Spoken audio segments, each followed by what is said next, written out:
నమస్తే, welcome to debate point. నేను Rajasekhar. So ప్రధానంగా 140 కోట్ల మంది ఆశలు ఎక్కడ కూడా పోకుండా పూర్తి స్థాయిలో బడ్జెట్ నిర్మలా సీతారామన్ 8వ సారి సక్సెస్ఫుల్గా ప్రవేశపెట్టారు. సో ఆమె ఆర్థిక శాఖ మంత్రిగా వచ్చిన తర్వాత 8వ సారి బడ్జెట్ను ప్రవేశపెట్టారు. సో బడ్జెట్ మొత్తంగా చూసుకుంటే 50.65 లక్షల కోట్ల రూపాయలు బడ్జెట్ ప్రవేశపెట్టారు. సో గతం కంటే ఈసారి బడ్జెట్ పెరిగినటువంటి పరిస్థితి కనిపిస్తుంది. సో ముందుగానే లక్ష్మీ కటాక్షంతో ప్రధాని మోదీ ప్రసంగంలో కూడా వివరించారు. అంటే మహిళలకు కానీ, రైతులకు కానీ, మధ్యతరగతి ప్రజలకు, బిలో పవర్టీలను ఎవరైతే ఉన్నారో వారికి లబ్ధి చేకూర్చేలాగా, వారికి అనుకూలంగా బడ్జెట్ ఉండబోతున్నటువంటి సంకేతాన్ని ముందే ఇచ్చారు. దానికి అనుగుణంగానే బడ్జెట్ కూడా వచ్చినటువంటి పరిస్థితి కనిపిస్తుంది. పూర్తి స్థాయిలో స్లాబ్ రేట్స్ కానీ, లేకపోతే ఎవరికి ఎంత కేటాయింపుల్లో లబ్ధి చేకూరుతుంది, ఏ వస్తువుల ధరలు పెరగబోతున్నాయి, ఇవన్నీ కూడా ఈరోజు మనం డిబేట్ పాయింట్లో చర్చిద్దాం. మనతో పాటు ఆర్థిక రాజకీయ విశ్లేషకులు పాపిరెడ్డి గారు మనకు అందుబాటులో ఉన్నారు జూమ్ కాల్లో. అలాగే సీనియర్ జర్నలిస్ట్ కృష్ణమూర్తి గారు మనకి స్టూడియోలో అందుబాటులో ఉన్నారు. వారికి నమస్కారం. ఎస్, ముందుగా మనం పాపిరెడ్డి గారి దగ్గరికి వెళ్దాం. పాపిరెడ్డి గారు నమస్తే. ప్రధానంగా అంటే రాజకీయాలు సంబంధించినటువంటి రాష్ట్రాలు కానీ, లేకపోతే ఎన్నికల సమయంలోనే బడ్జెట్లకి కేటాయింపులు ఉంటాయని ఇక్కడికి విమర్శలు వస్తున్నటువంటి పరిస్థితి. ఓవరాల్గా బడ్జెట్ చూసుకుంటే మధ్యతరగతి ప్రజలకు అనుకూలంగా ఉంది, వారి లబ్ధి చేకూర్చేలా మాత్రమే బడ్జెట్ ఉందని ముందే చెప్పారు నిర్మలా సీతారామన్ కానీ, లేకపోతే రాష్ట్రపతి ప్రసంగం కానీ, ఇవన్నీ కూడా అనుకూలంగా ఉన్నటువంటి పరిస్థితి. సో ఓవరాల్గా బడ్జెట్ ఒక మాటలో చెప్పాలంటే మీ అభిప్రాయం ఏంటి?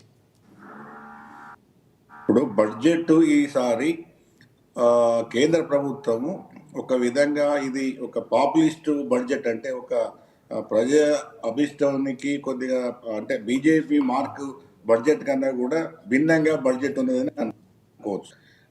అయితే ఒకటి ఇట్లా ఎందుకు అంటున్నానంటే, అంతకుముందు బడ్జెట్లలో పెద్ద ఎత్తున జనాలకు ఎక్కడ కూడా రిలీఫ్ ఇవ్వడం కానీ, లేకపోతే పెద్ద ఎటువంటి అవి కూడా ఉండకపోయేది. కానీ ఈ బడ్జెట్లో మాత్రం అన్ని వర్గాలకు ఏదో రూపకంగా కొంత రిలీఫ్ ఇవ్వడం అనేది జరిగింది. దానికి జరగడానికి కారణం ఏంటంటే, ఈ మధ్యన ఆర్థిక అభివృద్ధి వృద్ధి రేటు బాగా పడిపోయింది. 7% నుంచి వెళ్ళి 5%, 5.2% తగ్గడంలో ఆర్థికవేత్తలు చెప్పిన ప్రధానమైన కారణం ఏంటంటే, డిమాండ్ పడిపోతున్నది, ప్రజల దగ్గర తగిన ఆదాయాలు ఉండడం లేదు. దానిలో ముఖ్యంగా మధ్యతరగతి ప్రజల వద్ద ఆదాయాలు లేవు. ఎందుకంటే పన్నుల రూపకంగా పెద్ద ఎత్తున కేంద్ర ప్రభుత్వం తీసుకుంటున్నది, ఆదాయ పన్ను కానీ, రకరకాల పన్నులతో, జీఎస్టీ కానీ, మిగతా అన్ని పన్నులతో తీసుకుంటున్నది. కాబట్టి ప్రజల దగ్గర ఆదాయం లేకపోవడంతో డిమాండ్ పడిపోయి మొత్తం వృద్ధి రేటు పడిపోతున్నది. ఏదో విధంగా ఈసారి వినియోగాన్ని పెంచి డిమాండ్ను ఎక్కువ చేసి మళ్ళీ ఆర్థికాభివృద్ధిని చేయాలనేది అందరూ కూడా చెప్పారు. మోడీ ప్రభుత్వానికి కూడా అర్థమైంది. ఎందుకంటే పన్నులు వసూలు చేయడమే కాదు, ప్రజల దగ్గర ఆదాయం ఉంచాలన్నది కూడా వచ్చింది. దాంతో ఈసారి ఏం చేశారంటే, పెద్ద ఎత్తున అన్ని రకాల మీకు మందులు అంటే లైఫ్ సేవింగ్ డ్రగ్స్ నుంచి మొదలు పెడితే, వ్యవసాయ రంగం నుంచి మొదలు పెడితే, దాదాపుగా మహిళలకు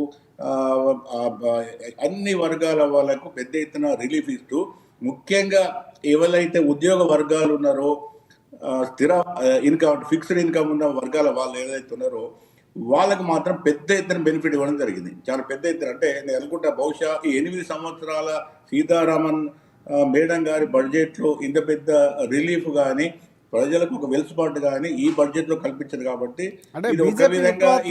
మార్పు తీసుకున్న ఒక మార్పుకు నాంది పలికామని చెప్తున్నారు. సో ఆ మార్పు అనుకోవచ్చా ఈసారి? అంటే ఈ అంశంలో ప్రధానంగా మార్పు చెప్పండి రాజశేఖర్, అడగండి. ఎస్ అంటే ఈ మార్పు అనేది మీరు అన్నట్లు గతంలో ఎప్పుడు తీసుకున్నది, ఈసారి 8వ బడ్జెట్లో ఈ స్థాయిలో ప్రవేశపెట్టడం ఒక విప్లవాత్మకమైన మార్పు అని బండి సంజయ్ కానీ బీజేపీ నేతలు చెప్తున్నారు. సో ఆ మార్పు తీసుకొచ్చారు బడ్జెట్లో. ఇప్పుడు రాజశేఖర్ గారు, బండి సంజయ్ గారు కానీ బీజేపీ నేతలు ఏం మాట్లాడినప్పటికీ కూడా కొంత వాస్తవాలను గుర్తించి, నేను ఒక ఆర్థికవేత్తగా ఏమనుకుంటున్నానంటే, కేంద్ర ఆర్థిక మంత్రి కానీ, నీతి ఆయోగ్ కానీ వెనుక ఉన్న మొత్తము ఏదైతే యంత్రాంగం ఉన్నదో వాళ్ళు వాస్తవ పరిస్థితులను గుర్తించారు. ఒకవేళ జనాల దగ్గర తగినంత ఆదాయం లేకుండా పోతే మొత్తం ఆర్థికాభివృద్ధి కుంటుపడే అవకాశం ఉన్నది, ఆర్థిక వ్యవస్థ దెబ్బతినే అవకాశం ఉన్నది. కాబట్టి ప్రజల దగ్గర ఆదాయాలు ఉంచాలని ఒక బలమైన నిర్ణయంతోనే ఈ బడ్జెట్ ప్రవేశపెట్టడం జరిగింది. ఈసారి వృద్ధి మీద పెద్దగా మాట్లాడలేదు. మీరు చూడండి, మొత్తం సీతారామన్ గారి ప్రసంగంలో వృద్ధి రేటు ఎక్కువ కావాలి, లేకపోతే ఇంత అలొకేషన్ చేసినాం, అంత అలొకేషన్ చేసినాం, ఈసారి దాదాపుగా తగ్గిపోయినాయి. కాబట్టి మనకు దాని మీద కన్నా కూడా ఇటు వేరే అంటే ఈ వైపు వాళ్ళు ఫోకస్ చేశారు. కాబట్టి ఒక విధంగా ఇది ఒక మంచి పరిణామం అని అనుకోవచ్చు. తర్వాత దానిలో ఆదాయ పన్ను మాత్రం పెద్ద ఎత్తున రిలీఫ్ ఇవ్వడం అనేది ఒక గొప్ప శుభసూచకం. ఎందుకంటే ఈ మధ్య తరగతి కానీ కింది వర్గాల వారికి మాత్రం పెద్ద ఎత్తున ఒక ఊరట కలిగించే అంశంగా మనం ఈ బడ్జెట్ చూడవచ్చు. రైట్ రైట్ మళ్ళీ మా దగ్గరికి వస్తాను. మనతో పాటు సీనియర్ జర్నలిస్ట్ కృష్ణమూర్తి గారు ఉన్నారు స్టూడియోలో. ఎస్ సార్, కృష్ణమూర్తి గారు నమస్తే. నమస్కారం సార్. ప్రధానంగా అంటే పాపిరెడ్డి గారు ఒక విశ్లేషణ చేశారంటే ఎప్పుడూ లేనటువంటి ఒక క్లియర్ కట్గా పేదలకు ఉన్నటువంటి అవసరాలను గుర్తించి వారికి అనుకూలంగా ఒక బడ్జెట్ ఈసారి ప్రవేశపెట్టారు నిర్మలా సీతారామన్ చెప్పారు. సో మీ అంచనాల్లో అంటే ఈసారి బీజేపీ వ్యూహం మార్చింది, కేంద్ర ప్రభుత్వం ప్రజలకు అంటే గతంలో జరిగినటువంటి ఏవైతే ఉన్నాయో లోపాలు సరిచేసుకుంటే ఈసారి పూర్తిస్థాయి బడ్జెట్ పేదలకు అనుకూలంగా మధ్యతరగతి ప్రజలకు అనుకూలంగా పెట్టింది అనుకోవచ్చు. ఎస్, ఖచ్చితంగా. అంటే సంపద సృష్టించాలి. సంపద సృష్టిస్తే తప్ప కేంద్రానికి ఆదాయం పెరగదు. ఆదాయ వనరు పెంచుకోవాలనుకుంటే ప్రజల వద్ద సంపద సృష్టించాలి. కాబట్టి అంటే సామాన్య ప్రజలను, పేద ప్రజలను, రైతాంగాన్ని దృష్టిలో పెట్టుకొని మాత్రమే ఈ బడ్జెట్ను రూపొందించాలని చెప్పచ్చు.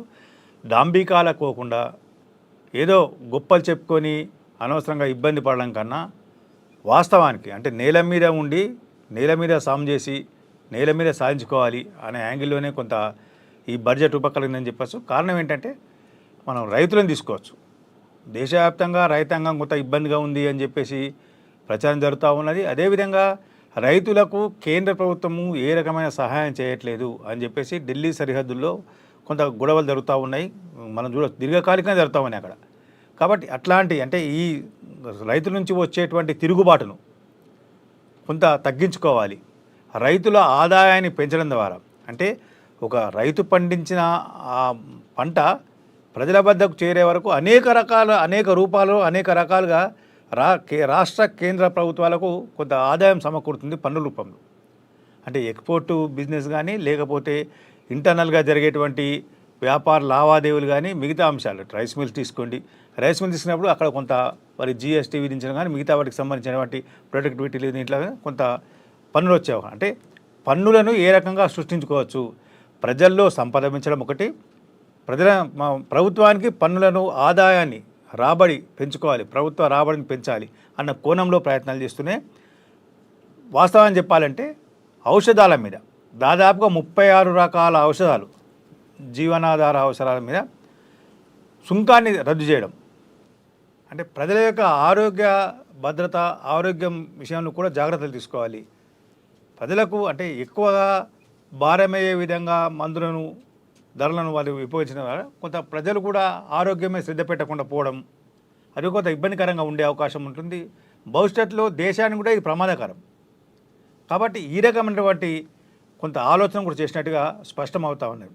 అదేవిధంగా యువతను స్వయం ఉపాధి అంశాల మీద కొంత దృష్టి పెట్టే విధంగా అంటే స్టార్టప్ కంపెనీలను ప్రోత్సహించడం, స్కిల్ డెవలప్మెంట్ను యువతలో పెంపొందించడం కోసం ప్రయత్నాలు చేయడం అంటే ఇట్లాంటి కార్యక్రమాలు చేయడం. అంటే మనం చాలా వరకు 2014 కానీ 2019 వరకు కూడా మనం ఎక్కువ మటుకు ఇంపోర్ట్ మీద ఆధారపడి ఉన్నాం. మనకు సరుకుల దిగుమతులు ఎక్కువగా వచ్చాయి. కానీ ఆ తర్వాత తీసుకున్నటువంటి మోడీ ప్రభుత్వం ఫస్ట్ టర్మ్లో తీసుకున్నటువంటి సెకండ్ టర్మ్లో కొంతవరకు పనిచేసింది, ఈ టర్మ్లో ఇంకెంత పనిచేసినా చూడాలి. అంటే 1 ఇయర్ అవుతుంది కాబట్టి అంటే ఫస్ట్ టర్మ్లో కొంత ఎక్స్పోర్ట్ను తగ్గించుకోవాలనుకున్నారు, సెకండ్ టర్మ్కు తగ్గించారు, అనుకున్న లక్ష్యాన్ని నెరవేర్చుకున్నారు కూడా. అంటే ఈ థర్డ్ టర్మ్లో కూడా కొంత తగ్గించుకోవాలి అనుకున్నప్పుడు కొంత స్టార్టప్ కంపెనీలను ప్రోత్సహించాలి.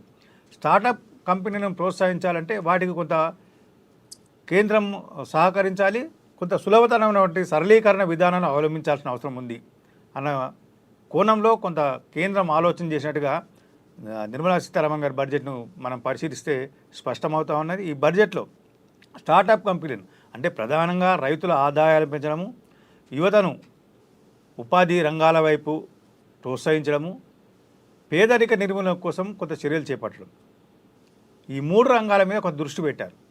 అంటే అదానీ, అంబానీ, మోడీ అని ఏ రకంగా అయితే వస్తున్నాయో ఆ అపప్రదను కొంత దూరం చేసుకోవడంతో పాటు వాస్తవికతకు దగ్గరగా కేంద్ర బడ్జెట్ను రూపొందించాలి అని చెప్పేసి కొంత నిర్ణయించుకున్నట్టుగా మనకు స్పష్టమవుతూ ఉన్నది. ఈ బడ్జెట్ కూడా అదే రకంగా ఉంది. అంటే పన్నులు వేయలేదు, ఇండైరెక్ట్ వేసారంటే కొన్నిటికి.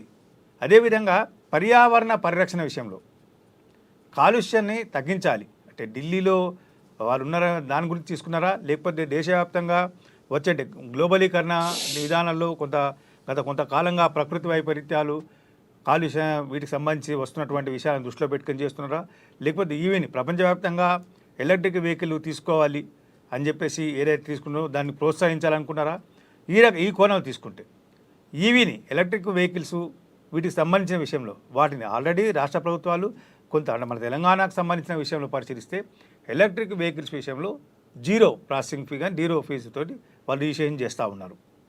ఇప్పుడు కేంద్ర ప్రభుత్వం కూడా ఎలక్ట్రిక్ వెహికల్స్లో ప్రధానంగా వినియోగించినటువంటి లిథియం బ్యాటరీస్, లిథియం మీద సుంకాన్ని రద్దు చేస్తున్నాం పూర్తి స్థాయిలో అని చెప్పారు. దీని ద్వారా ఎలక్ట్రిక్ వెహికల్స్ వినియోగం పెరిగే అవకాశం ఉంది. తద్వారా పర్యావరణ హాని కొంచెం తగ్గే అవకాశం ఉంది. పర్యావరణం పరిరక్షణకు కొంత కృషి చేసిన తోడ్పాటు అందించే అవకాశం. అంటే ఈ కోణంలో ఇటు యువతను వీటన్నింటినీ ఈ రంగాలకు తీసుకొని చేయడం ద్వారా కొంత కేంద్ర ప్రభుత్వం ఈ కోణంలో ఆలోచన చేసి అంటే బహుళ ప్రయోజనాల దృష్టిలో పెట్టుకొని కేంద్ర ప్రభుత్వం ఈ బడ్జెట్ రూపొందించింది అని మనం చెప్పాల్సిన అవసరం ఉంటుంది. రాజశేఖర్ రైట్ పాపిరెడ్డి గారు, అంటే ఇంకొకటి ప్రధానంగా స్లాబ్ రేట్స్ అంటే మనం చూసుకున్నాం, మెయిన్ కొత్త ట్యాక్స్ విధానాన్ని తీసుకువచ్చింది. అంటే ఈ బెనిఫిట్స్ చూసుకుంటే అంటే ఓల్డ్ అంటే రెండు విధానాలు ఉంటాయి మనకి, పాత విధానం, కొత్త విధానంలో. సో దీనికి పాత విధానంలో మీకు తెలిసే ఉంటుంది కొన్ని ఎల్ఐసి పాలసీలకు సంబంధించి కానీ కొన్ని వాళ్ళకి అందులో బెనిఫిట్స్ ఉంటాయి. సో ఈ కొత్త విధానాన్ని పూర్తిగా మార్చేందుకు ఎప్పటికప్పుడు మారుస్తున్నటువంటి పరిస్థితి కనిపిస్తుంది. ఈసారి 12.75 అంటే ఇంతవరకు కూడా మినహాయింపు ఇవ్వబోతుంది. ఇది ఎంతవరకు అంటే పూర్తి స్థాయిలో పాత విధానాన్ని నుంచి కొత్త విధానం వరకు మళ్ళీ అవకాశం కనిపిస్తుంది అంటారు? అంటే చాలా వరకు ఇందాక మనం మాట్లాడుకున్నాం, ఒక విప్లవాత్మక మార్పు దిశగా వెళ్తున్నటువంటి ప్రయత్నంగా చెప్పుకోవచ్చు. అయితే రాజశేఖర్ గారు ఇక్కడ విషయం ఏంటంటే పాత అంటే 2024 కేంద్ర బడ్జెట్ వరకు కూడా 2 విధాలైన ట్యాక్స్ విధానాలు ఉండేవి. ఒకటి ఓల్డ్ ట్యాక్స్, ఈ గవర్నమెంట్ వచ్చిన తర్వాత పెట్టే new tax system. Old tax సిస్టంలో అనేకమైన వెలుసుబాట్లు ఉండేది. ఏది హెచ్ఆర్ఏ ఉండకపోయేది, హౌస్ లోన్ తీసుకుంటే దాని మీద ఇంట్రెస్ట్ మీద కూడా 1 లక్ష వరకు రిబేట్ ఇచ్చేది, హెల్త్ ఏమైనా చేసుకుంటే ఇట్లా రకరకాల వీటికి ట్యాక్సెస్ లేకుండా పాత ట్యాక్స్ విధానం ఉండే. కానీ ఈ బీజేపీ గవర్నమెంట్ వచ్చిన తర్వాత ఇంకా కొత్త విధానం చేసేసి ట్యాక్స్ కొద్దిగా తక్కువ చేసి స్టాండర్డ్ డిడక్షన్ మిగతా ఎగ్జామ్షన్స్ ఎక్కువ చేసి దీనిలో ఎటువంటి రిలీఫ్ లేవు, ఓన్లీ స్టాండర్డ్ డిడక్షన్ 75,000 తప్ప ఎటువంటిది లేకుండా పెట్టారు. ఆ పెట్టిన తర్వాత ఇప్పుడు ఈ బడ్జెట్లో ఇవాళ ప్రవేశపెట్టిన బడ్జెట్లో ఆ కొత్త విధానానికి కొనసాగింపే ఇచ్చారు. పాత విధానం గురించి వీళ్ళు ఏం మాట్లాడలేదు. పాత విధానం అది ఇజిటీస్గానే ఉండదు. అంటే ఆ ఓల్డ్ ట్యాక్స్ రిజిమ్ ఏదైతే కాంగ్రెస్ గవర్నమెంట్ వచ్చిందో ఆ రిలీఫ్లు ఉన్నాయన్నీ కూడా ఇజిటీస్ అట్లనే పెట్టి ఈ కొత్త విధానం ఈ బీజేపీ తీసుకొచ్చిన విధానానికి కొనసాగింపే ఇవాళ 25 కేంద్ర బడ్జెట్. ఇందులో ఏమైందంటే మీకు ఈ 2 స్లాబ్లలో కూడా ఇప్పుడు ఇవాళ సీతారామన్ గారు చెప్పిన ఒక పెద్ద అదేంటంటే నేను 12 లక్షల వరకు ట్యాక్స్ ఇవ్వడం లేదు, 12 లక్షల వరకు ఎవరికి ఆదాయం వచ్చినా వాళ్లకు ట్యాక్స్ నీళ్లు అనేది పెద్ద ఎత్తున చెప్పడం జరిగింది. దాని మీద పెద్ద ఎత్తున పార్లమెంట్లో కూడా అసెస్ దోనాలు కూడా రావడం జరిగింది. అయితే ఇక్కడ 12 లక్షలు అంటే ఏమిటి, దాన్ని ఏ విధంగా అర్థం చేసుకోవాలి మనం అన్నది ఒక ప్రశ్న. ఇప్పుడు ఉదాహరణకు మీరు పాత ట్యాక్స్ విధానంలో మనకి ఎట్లుండాలంటే పాత ఓల్డ్ న్యూ ట్యాక్స్ సిస్టంలో 3 లక్షల వరకు ట్యాక్స్ లేకుండే. 2024 మేము మన ట్యాక్స్ రిటర్న్స్ కూడా చేసినాము. 3 లక్షల వరకు ట్యాక్స్ లేదు. 3 నుంచి 7 లక్షల వరకు అంటే 4 లక్షలకు 5% ట్యాక్స్ అంటే 20,000 రూపాయలు. ఆ తర్వాత మళ్ళీ ఆదాయం ఎక్కువ పెరిగితే 7 నుంచి 10 లక్షల వరకు 10% ట్యాక్స్ ఉండే, అంటే 30,000 ట్యాక్స్ ఉండే. తర్వాత మళ్ళీ నెక్స్ట్ స్లాబ్ ఎట్లుండే 10 నుంచి 12 లక్షల 15 స్లాబ్ అంటే 30,000. 12 నుంచి 15 లక్షల మధ్య ఉన్న ఆదాయానికి 20% స్లాబ్ అంటే ఈ 3 అంటే 60. అంటే దాదాపుగా అంటే 15 లక్షల ఆదాయం వస్తే పాత 2024 ట్యాక్స్ విధానం 1,40,000 రూపాయలు కట్టేవాళ్ళు. రాజశేఖర్ గారు జాగ్రత్త గమనించండి. అయితే ఇప్పుడు కొత్త విధానం ఈ కొత్త ఇవాళ ప్రవేశపెట్టిన ఏదైతే ట్యాక్స్ ఉన్నదో ఆ ట్యాక్స్ లో వాళ్ళు ఒక ట్యాక్స్ విధానం ప్రకటించారు. ఆ ట్యాక్స్ విధానం ఏంటంటే 4 లక్షల వరకు ఫ్రీ, పేన దాంట్లో 3 లక్షల వరకు ఫ్రీ ఉంటే ఈ 4 లక్షలు అంటే ఇంకొక 1,00,000 పెంచారు.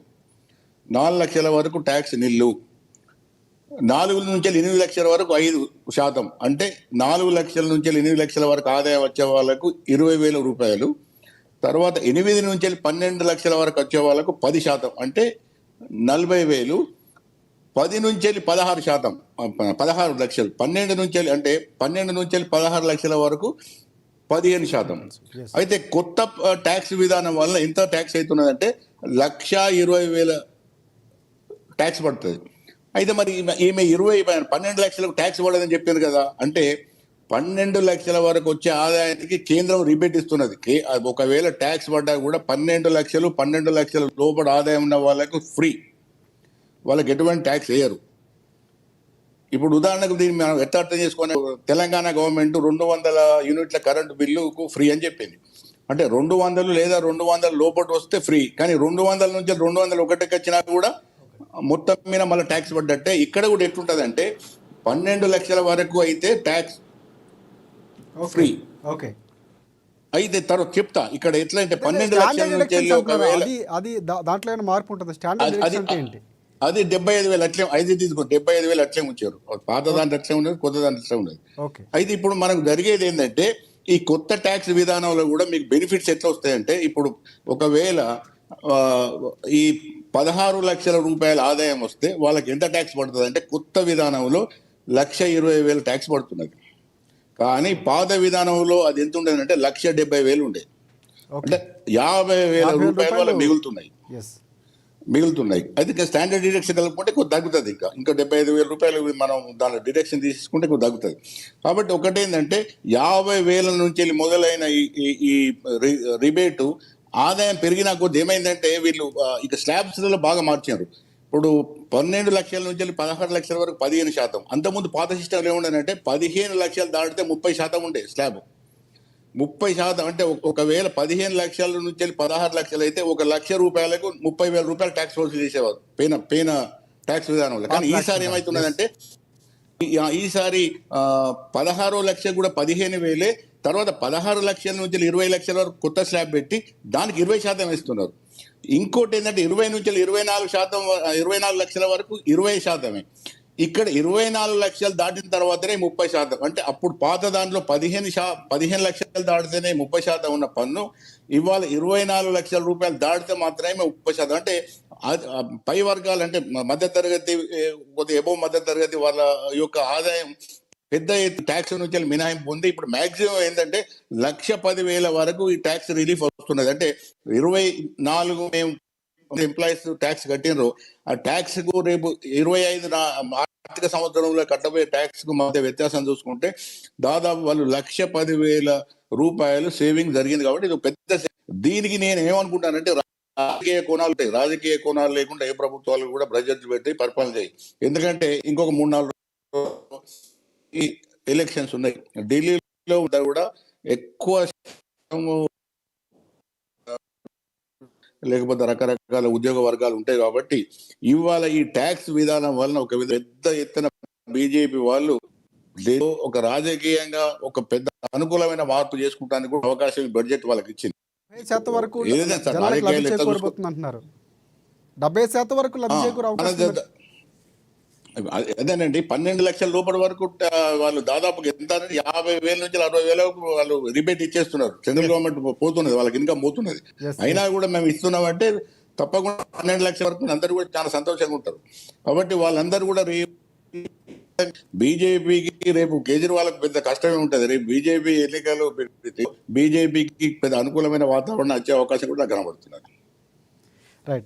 అంటే ఇంకొక అంశం ప్రధానంగా అంటే రైతులకు ఈసారి పిఎం కిసాన్ కార్డు లాంటి కానీ, లేకపోతే రైతులకు ప్రత్యేకంగా బీహార్ లాంటి ప్రాంతంలో అక్కడ బోర్డు ఏర్పాటు చేయడం, మకాన్ బోర్డు కానీ, ఇవన్నీ కూడా విప్లవాత్మక రైతులకు సంబంధించి ప్రాధాన్యత ఇచ్చింది అనుకోవచ్చు ఈసారి. ఇప్పుడు ఏమైందంటే ఇంతవరకు కేవలం ఆర్థిక సంపదను సృష్టించాలి, పెద్ద ఎత్తున గ్రోత్ రేట్ అంటే వృద్ధి రేటు, సంపద మీద దృష్టి పెట్టాడు. కానీ అది ప్రజలకు సంబంధం లేదు. అదాని అంబానీ లేకపోతే ఈ సంపద పెరిగితే వచ్చేది జనాలకు ఏమి లేదు అనేది తేలిపోయింది. తర్వాత ఇంకోటి ఏంటంటే పెట్టుబడిదారు విధానం అభివృద్ధి కావాలన్నా కూడా వాళ్ళు కావాలి. కొనే వాళ్ళు ఉంటేనే అమ్మాయి వాళ్ళకి అమ్ముడు పోతుంది.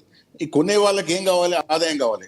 ఇప్పుడు పెట్టుబడిదారు విధానంలో పెట్టుబడిదారు కూడా రెండో వైపు ప్రజలకు తగిన నుంచి కొనుగోలు శక్తిని పెంచుతుంది. ఆ వస్తువులు అమ్ముడు వాడు వస్తువులు తయారు చేసి మార్కెట్ పంపితే ఎవడు కొనాలి? జనాలు కొనాలంటే వాళ్ళకి ఆదాయం కావాలి.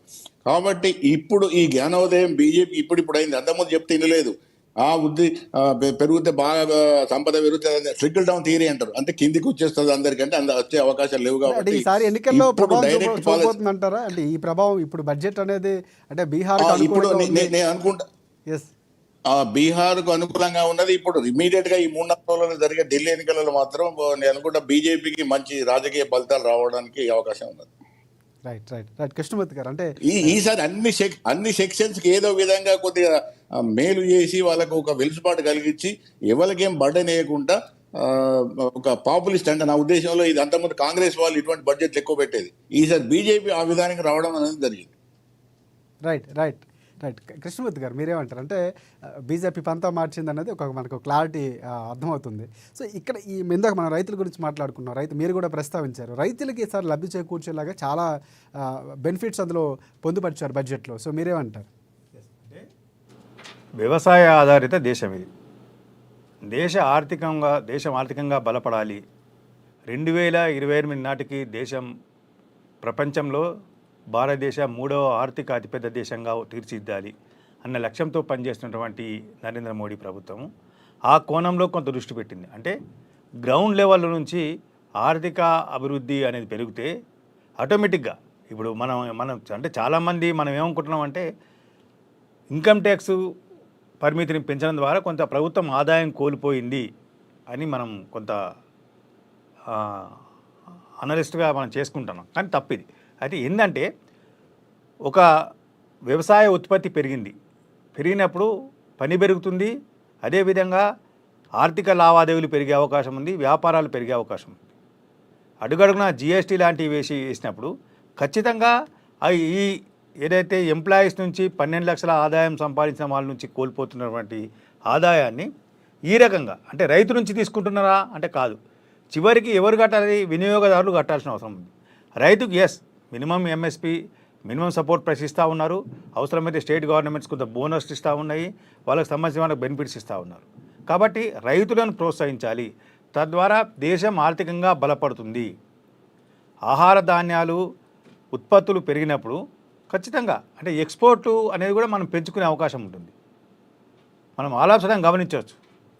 ఒక రోజు టమాటా ధర ఆటోమేటిక్గా పెరిగిపోతుంది, మళ్ళీ ఇంకొక రోజు ఆటోమేటిక్గా పడిపోతుంది. ఇదే ఉల్లిపాయ ధర కూడా పెరుగుతూ ఉంది. అంటే ఈ రకంగా ధరల హెచ్చుతగ్గులు ఉన్నప్పుడు కొంత ఇబ్బందికరంగా ఉంటుంది. ఎందుకు కారణాలు ఏంటిది అంటే ప్రకృతి రీత్యాలు సంభవించడము, ఆలోచనగా ఒక్కోసారి ఈరోజు టమాటా కొరత ఉందని చెప్పేసి రైతులందరూ ఆ వైపు వెళ్ళినప్పుడు అది ఒక్కసారి టమాటా ఉత్పత్తి పెరిగినప్పుడు తగ్గే అవకాశం. అంటే ఈ రకంగా కాకుండా ఆహార ధాన్యాల విషయం సమతుల్యత పాటించాలి అనే ఉద్దేశంతో పాటు రైతులకు పూర్తి స్థాయిలో ప్రభుత్వాలు అండదండగా ఉన్నాయి అని చెప్పాల్సిన అవసరం ఉంటుంది. కాబట్టి కిసాన్ క్రెడిట్ కార్డు యొక్క పరిమితిని 3 నుంచి 5 లక్షలకు పెంచారు.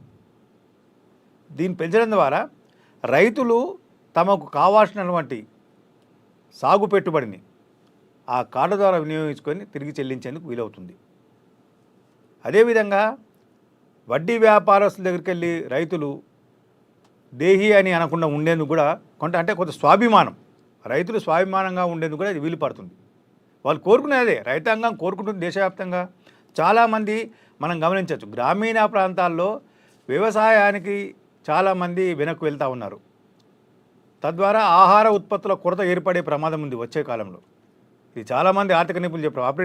పాపిరెడ్డి గారు లాంటి వాళ్ళు చాలామంది దీని మీద ఆందోళన వ్యక్తం చేస్తూ ఉంటారు. అంటే కారణం ఏంటంటే వ్యవసాయం అనేది చేస్తే అది లాభసాటిగా లేదు. ఏదో ఊళ్ళో పట్టణాలకు వెళ్దాము, అవసరమైతే అక్కడ కూలీ పని చేసుకుందాము, ఇళ్లల్లో పని చేసుకుందాము, గార్డుగా సెక్యూరిటీ గార్డుగా పనిచేద్దాము అనే స్థాయిలోకి వచ్చేసారు రైతులు. 10 ఎకరాల భూస్వామి కానీ, 12 ఎకరాల భూస్వామి కానీ, 2 ఎకరాల భూస్వామి కానీ వాళ్ళు పట్టణాలకు వచ్చి అక్కడ ఉండాలి, ఈ వ్యవసాయం దండగా అనే దాని నుంచి వ్యవసాయాన్ని పండుగ చేయాలి అన్న కోణంలో తీసుకున్న చర్యల్లో ఈ బడ్జెట్లో కొన్ని చర్యలు తీసుకుని చెప్పొచ్చు.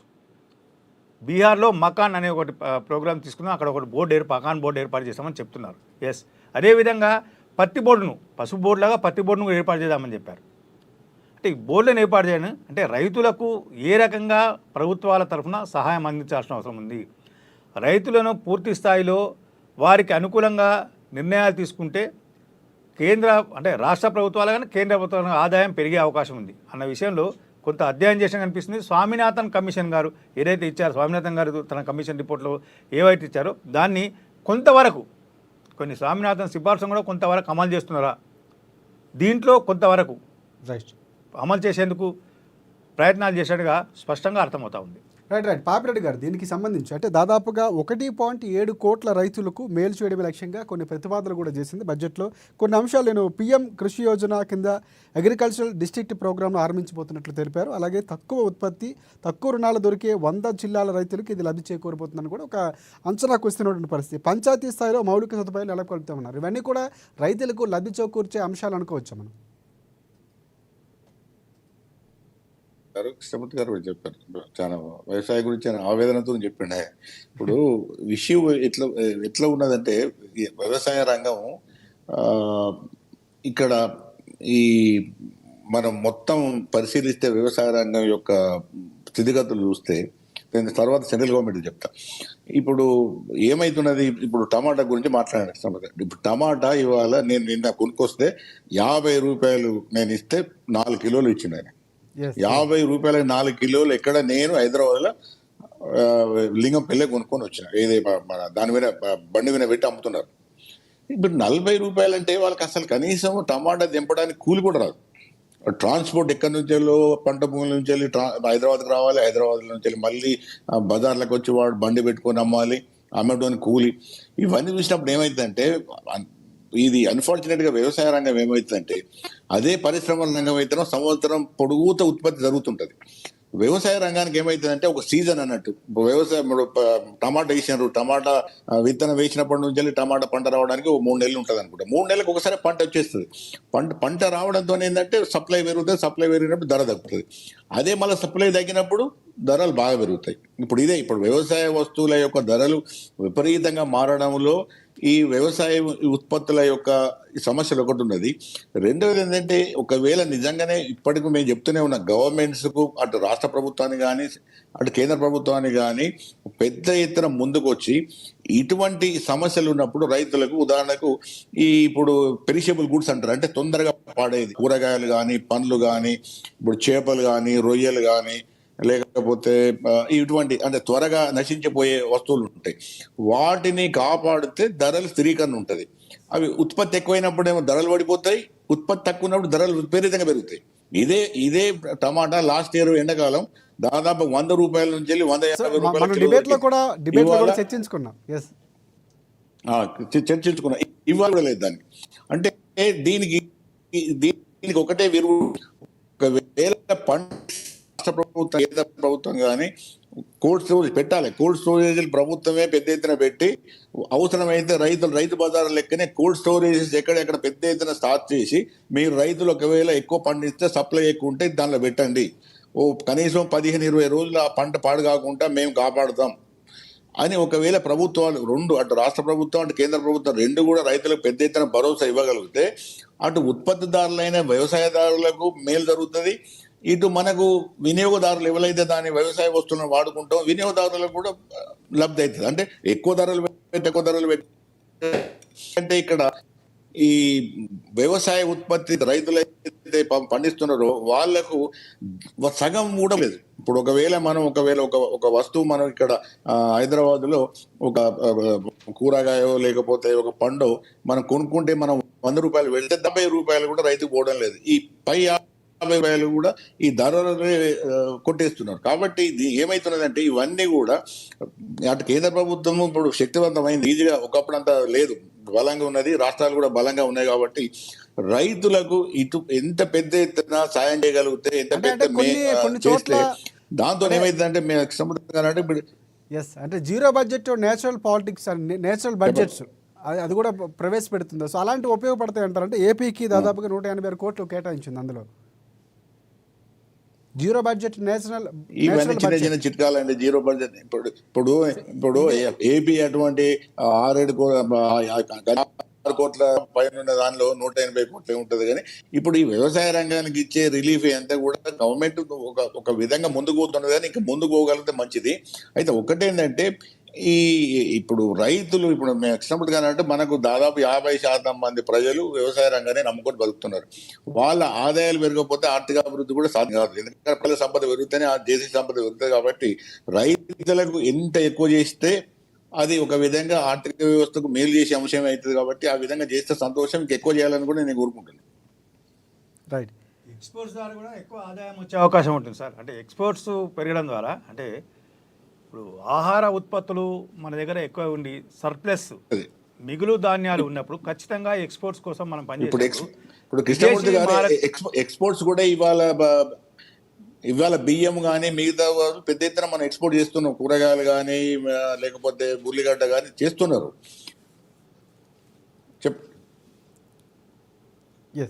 ఎస్ ఇంకోటి అంటే ప్రధానంగా అంటే రైతుల గురించి మనం మాట్లాడుకున్నాం.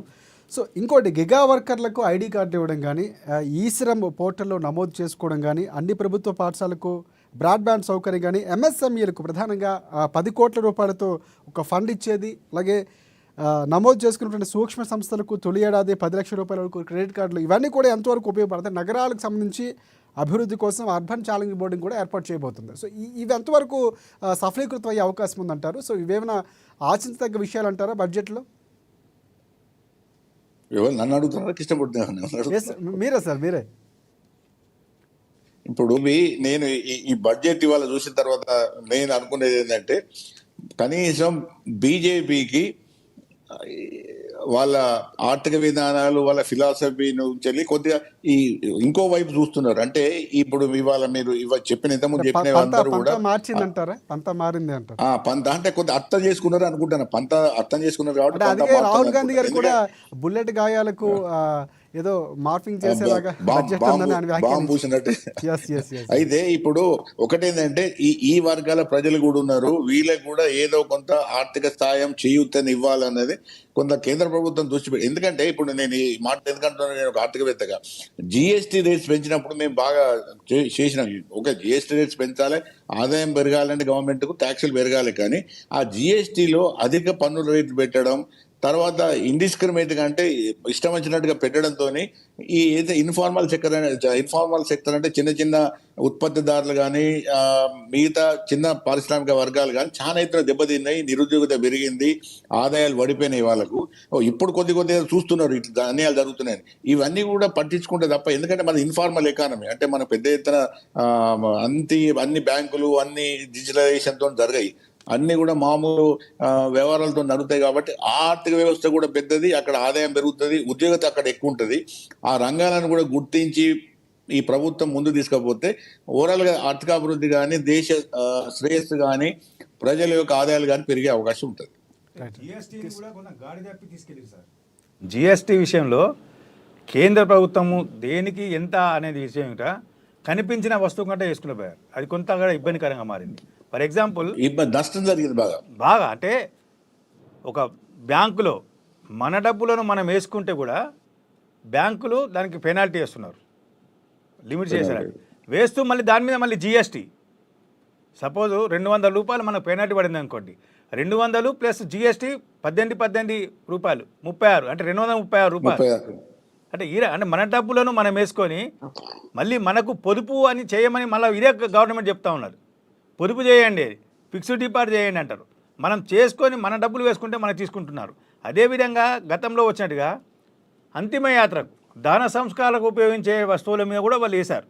అంటే ఇట్లాంటి కొన్ని రావడంతో కొంత జిఎస్టీ గాడి తప్పింది అనేది కొంత జరిగింది. అంటే ఈ బడ్జెట్లో ఈ జిఎస్టీ గుణపాఠం కూడా కొంత నేర్చుకున్నారేమో అని అంటే నా వరకు ఉన్నటువంటి అభిప్రాయం ఏంటంటే ఇప్పుడు అదే అందరు కూడా అదే అభిప్రాయం వస్తున్నారు దాదాపుగా.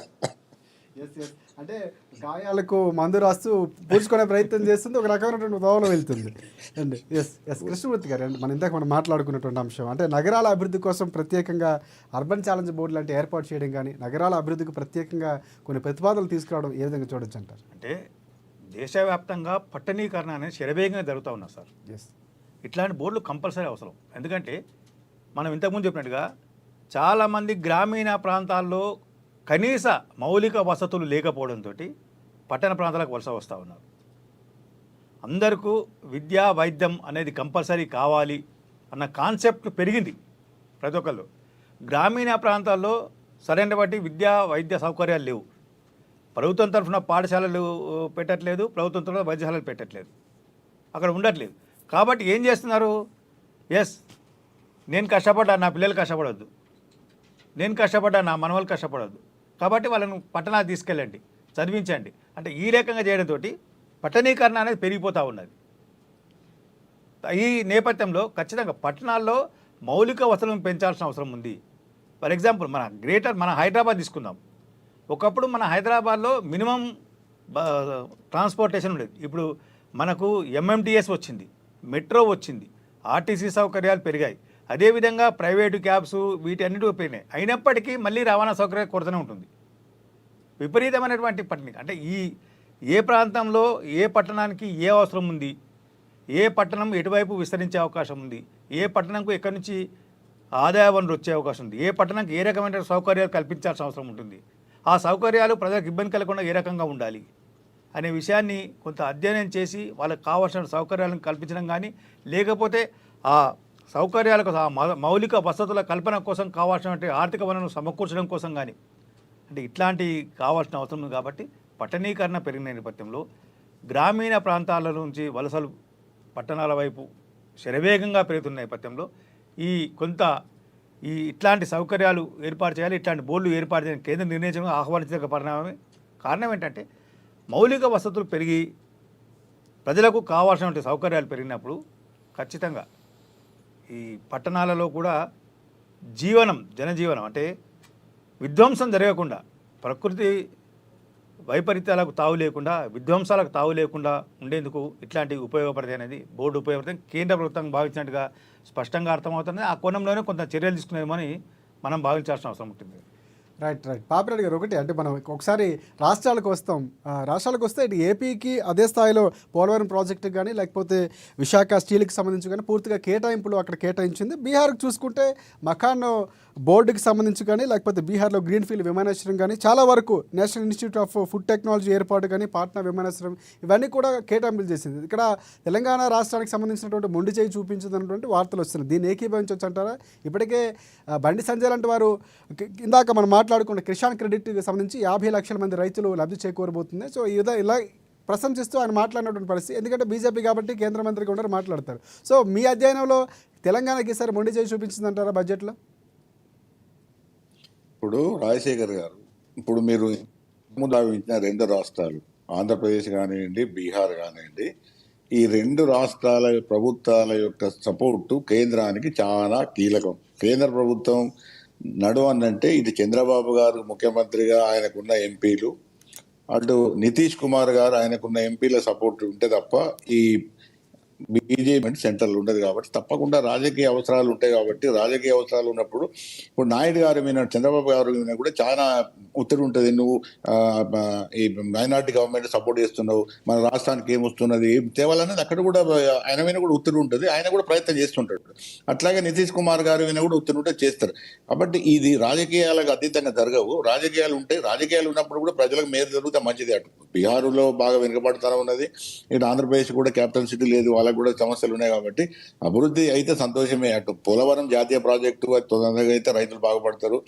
విశాఖ, నా చిన్నప్పుడు నేను స్కూల్లో చదువుకున్నప్పుడు అప్పుడు మేము స్ట్రైక్ చేసినాం, విశాఖ ఉక్కు ఆంధ్రుల హక్కు అని. కాబట్టి అది పెద్ద ఎత్తున వచ్చింది. కాబట్టి దాన్ని కూడా కాపాడుకోవాల్సిన బాధ్యత ఉంది. కాబట్టి వాటి మీద ఎవరికేం లేదు. దానికి ఉన్న తెలంగాణ కంపారిజన్ లేదు. తెలంగాణకు ముడి చేయాలి, ఏ రాష్ట్రానికి. రైట్. పాపిరెడ్డి గారు, ఎస్ కృష్ణమూర్తి గారు, అంటే తెలంగాణ అంశానికి వస్తే తెలంగాణకు ఈసారి కేటాయింపుల్లో అన్యాయం జరిగిందని ఏదైతే మనం మాట్లాడుకున్నటువంటి ట్రైబల్ యూనివర్సిటీకి సంబంధించినటువంటి కేటాయింపులు కూడా ఎక్కడ ప్రస్తావించారు, ఇలాంటి అంశాలు కూడా విమర్శిస్తున్నటువంటి పరిస్థితి మనం చూస్తాం. సో అంటే కేటాయింపుల్లో నిజంగా వాస్తవం ఉందంటారా? మాట్లాడుతున్నటువంటి మాటల్లో అన్యాయం జరిగిందనడానికి. అంటే అన్యాయం జరిగిందంటే ముందు రాష్ట్రానికి సంబంధించిన విషయంలో మనం గమనించాల్సిన అవసరం.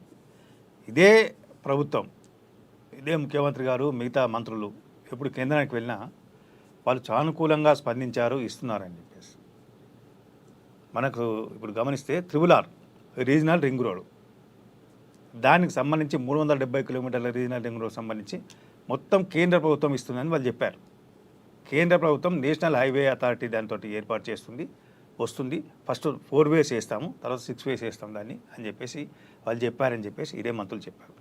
దానికి ఈ బడ్జెట్లో ఇందులో అంటే ఓకే, బడ్జెట్ ప్రసంగంలో చదవకపోవచ్చు, కానీ ఖచ్చితంగా నిధులు కేటాయింపు అనేది ఉంటుంది. అదేవిధంగా రీజనల్ రింగ్ రోడ్ చుట్టూతా రైలు కావాలన్నారు. దానికి కూడా మీరు డిపిఆర్ ఇవ్వండి చూద్దామని చెప్పారు. అదేవిధంగా సికింద్రాబాద్ రైల్వే స్టేషన్ ఆధునీకరణ ఇది జరుగుతుంది, అండర్ గ్రౌండ్ ప్రాజెక్ట్. ఇవన్నీ రీసెంట్గా చెర్లపల్లి రైల్వే స్టేషన్ టర్మినల్ను వాళ్ళు ప్రారంభించారు. అంటే ఇవన్నీ రాష్ట్రానికి వచ్చినాయి కదా, రాష్ట్రానికి వచ్చినాయి. ఓకే, ట్రైబల్ యూనివర్సిటీ రాలేదు. ట్రైబల్ యూనివర్సిటీకి ఇంతవరకు కేంద్ర ప్రభుత్వం గతంలో ఇటీవల కేంద్ర మంత్రులు రాష్ట్రానికి పర్యటించినప్పుడు వాళ్ళు చెప్పారు, సీతక్క గారు ఎంబడినట్టు కేంద్ర మంత్రులు ఎంబడి చెప్పారు, ట్రైబల్ యూనివర్సిటీకి సంబంధించినటువంటి ల్యాండ్ విషయంలో ఎటువంటి ఇబ్బందులు లేని ల్యాండ్ని ఇవ్వండి మాకు, మేము దాన్ని తీసుకుంటాం చేస్తామని. ఇటీవల కేంద్ర మంత్రి కిషన్ రెడ్డి కూడా ఈ విషయంలో కొంత మీడియాతో చిట్చాట్ చేసిన సందర్భం కూడా చెప్పారు. ఇంకా మాకు దానికి ఆ ల్యాండ్కు సంబంధించిన విషయంలో కేంద్ర ప్రభుత్వానికి పూర్తి అథారిటీ రాలేదు. ట్రైబల్ యూనివర్సిటీ ఉన్నటువంటి బడ్జెట్ను మేము ఈ క్షయంలో విడుదల చేసి మా దగ్గర సిద్ధంగా ఉన్నాయి, నిధులు పక్కకు పెట్టాము మేము వాటిని, ఎప్పుడంటే అప్పుడు ఇవ్వగలం. మేము ముందు భూమిని మాకు అప్పగించాలి, భూమిని అప్పగించినాక మాత్రమే మేము నిధుల విషయంలో నిధులను విడుదల చేయడానికి వీలుంటుంది. భూమిని అప్పగించి నిధులు ఇవ్వలేము. ఎస్, ఈ బడ్జెట్లో ప్రకటించలేదు అని అంటున్నాం. అంటే లాస్ట్ బడ్జెట్లోనే దానికి సంబంధించిన కొంత క్లారిటీ ఇచ్చారు. ప్రతి బడ్జెట్లో అదే విషయాన్ని చెప్పాల్సిన అవసరం లేదు. అంటే రాష్ట్రానికి కావాల్సినటువంటి పర్టికులర్గా ఆంధ్రప్రదేశ్ విషయంలో మనం గమనిస్తే ఎస్, విశాఖ ఉక్కు ఒకటి ఉంది, విశాఖ ఉక్కు కావాలి అనుకున్నారు. దాన్ని పునరుద్ధరణకు చర్యలు తీసుకోవాలి కానీ డిమాండ్ ఉంది అక్కడ ప్రజల నుంచి. మన దగ్గర డిమాండ్లు అనేది తక్కువ వరకు ఉన్నాయి. ఎందుకంటే మనది ఆల్రెడీ బైఫర్కేషన్ కంటే రాష్ట్రం పునర్విభజన కన్నా ముందే తెలంగాణ హైదరాబాదు కొంత ఎస్టాబ్లిష్డ్గా ఉంది కాబట్టి ఇక్కడ ఆర్థిక వనరులు కొంత సమకూరేందుకు వీలుంటుంది కాబట్టి మౌలిక వసతులు మిగతా సౌకర్యాలు ఎక్కువగా ఉన్నాయి కాబట్టి ఇక్కడ ఎక్కువ కేంద్ర ప్రభుత్వం దృష్టి పెట్టడం కేంద్రం ఇవ్వాల్సిన అవసరం కూడా లేదు.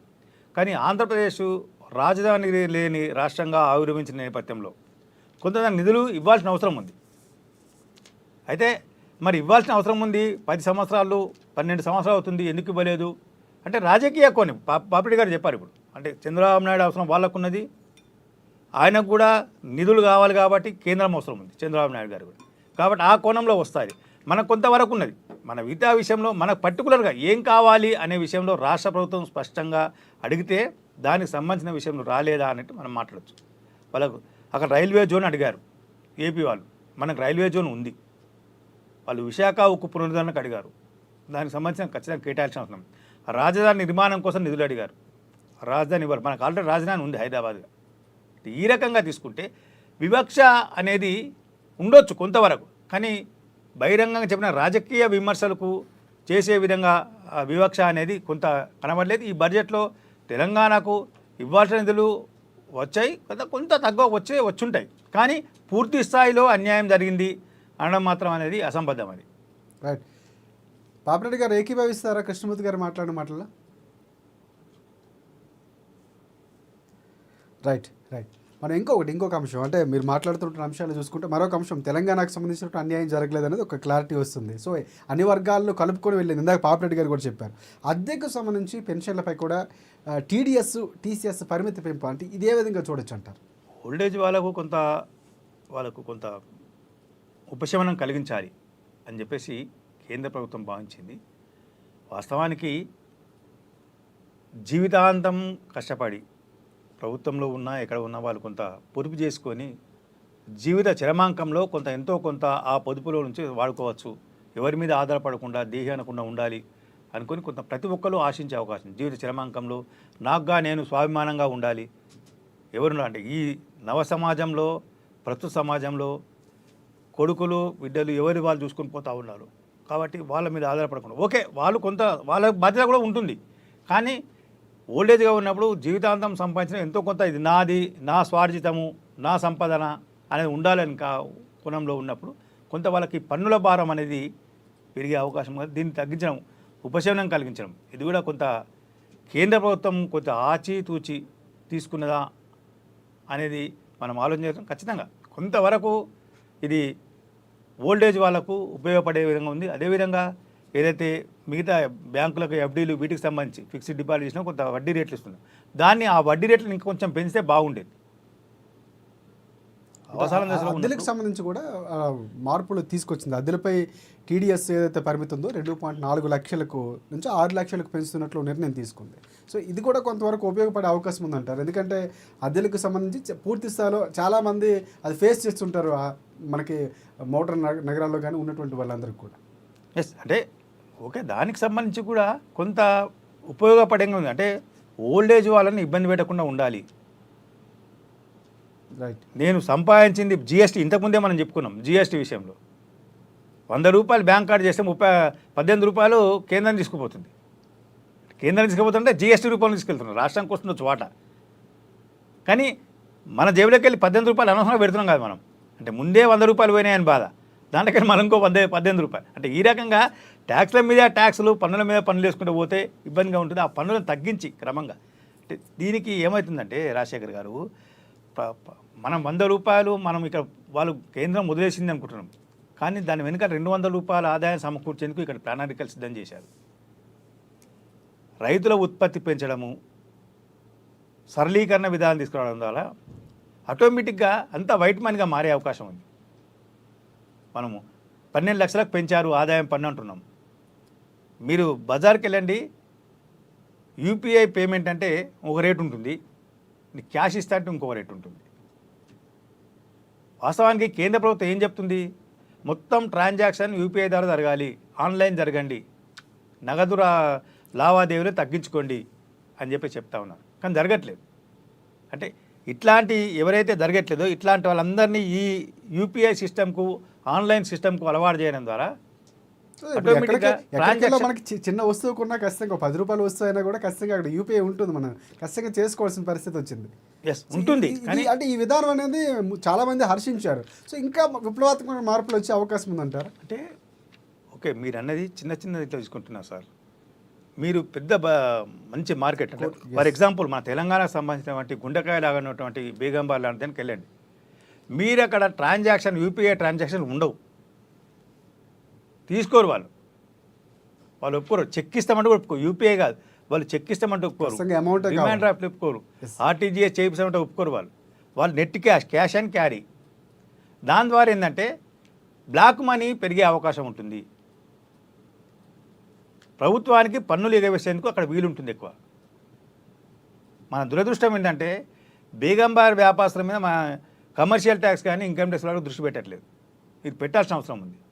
పెడితే మరింత వచ్చే అవకాశం ఉంది. అంటే యూపీఐ ట్రాన్సాక్షన్ కంపల్సరీ చేస్తే భారీ లావాదేవీల విషయంలో ఖచ్చితంగా ప్రభుత్వం మన దగ్గర ఉంది కాబట్టి మనం బేగంబార్ అని చెప్తాం. మిగతా చాలా చోట్ల దేశవ్యాప్తంగా ఉండొచ్చు, నగరాల్లో ఉండొచ్చు, పట్టణాల్లో ఉండొచ్చు, ప్రాంతాల్లో ఇంకా ఎక్కువ ఉండొచ్చు, వేరు ప్రాంతాల్లో ఉండొచ్చు. కాదని కాదు, మనకు ఉన్నటువంటి మన ఎగ్జాంపుల్గా తీసుకుంటున్నాం. అంటే ఇట్లాంటి విషయాలలో కొంత ప్రభుత్వం కొంత దృష్టి పెడితే ఇంకా ఆదాయం పెరిగే అవకాశం ఉంది.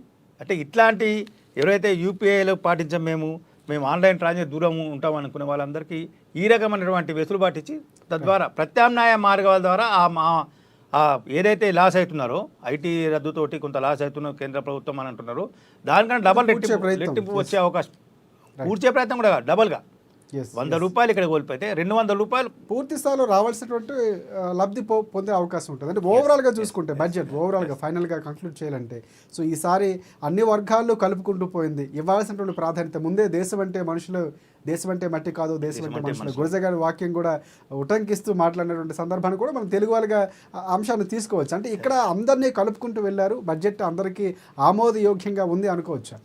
ఖచ్చితంగా. అంటే ఈ బడ్జెట్ వాస్తవానికి అందరికీ ఆమోదయోగ్యంగా ఉంది. ఓకే, విమర్శలు ప్రతి విమర్శలు ఖచ్చితంగా ఉంటాయి, కానీ మెజారిటీ అభిప్రాయం అయితే కొంత బడ్జెట్ మీద చాలామంది హర్షం వ్యక్తం చేసే అవకాశం ఉన్నాయి. ఓకే, ఇంటర్నల్గా మాట్లాడినా ఎక్స్టర్నల్గా మాట్లాడినా ఏది మాట్లాడినా కొంతవరకు నా వరకు నాకు తృప్తి లేకపోవచ్చు, మీ వరకు మీకు తృప్తి లేకపోవచ్చు, కానీ మెజారిటీ 10లో 8 మంది 10లో 7 మంది ఖచ్చితంగా దాన్ని అంగీకరించేందుకైతే ఈ బడ్జెట్ అనుకూలంగా ఉందని చెప్పొచ్చు. రైట్ థ్యాంక్ యూ కృష్ణమూర్తి గారు. అండ్ మనకి చర్చలో పాల్గొన్న పాపిరెడ్డి గారు కూడా ప్రత్యేకంగా ధన్యవాదాలు. అండ్ మరొకసారి పూర్తి స్థాయిలో బడ్జెట్ ప్రవేశపెట్టిన నిర్మలా సీతారామన్కి శుభాకాంక్షలు చెప్పాల్సిన సమయం అని కూడా కొంతమంది వ్యాఖ్యానిస్తున్నారు. ఎందుకంటే 75% మంది ఎవరైతే ఉన్నారో వారికి ఉపయోగకరంగా ఈ పన్ను మినహాయింపు 12 లక్షల రూపాయలు అనేది చాలా వరకు పెద్ద రిలీఫ్ ఇవ్వబోతుంది. ముందు నుంచి అంచనా.